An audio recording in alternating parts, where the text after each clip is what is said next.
ইসলামের মহান ইমাম আহমদ ইবনে হাম্বল রহিমাহুল্লাহ হাদিস সংগ্রহের উদ্দেশ্যে এক সফরে বের হন। প্রচণ্ড শীতের এক রাতে তিনি এশার নামাজ শেষে এক মসজিদে বিশ্রাম নিতে চাইলেন, কিন্তু দারোয়ান তাকে সেখানে থাকতে দিল না। বৃদ্ধ শরীর নিয়ে তিনি ঠান্ডায় বাইরে বের হয়ে পড়লেন। কিছুদূর গিয়ে তিনি দেখলেন এক যুবক বাজারে রুটি বানাচ্ছে, চুলার আগুন জ্বলছে।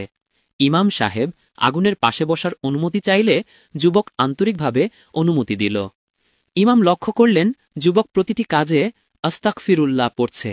জিজ্ঞেস করলে যুবক বলল, হুজুর, ইস্তিগফার আমার প্রিয় আমল, এর বরকতে আল্লাহ আমার সব দোয়া কবুল করেন, শুধু একটি ছাড়া।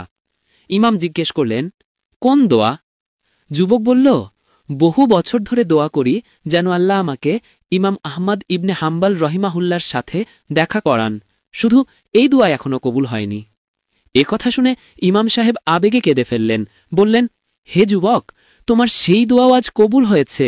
আমি আহমদ ইবনে হাম্বল, আল্লাহ তোমার দোয়ার বরকতেই আমাকে তোমার দরজায় এনে দিয়েছেন।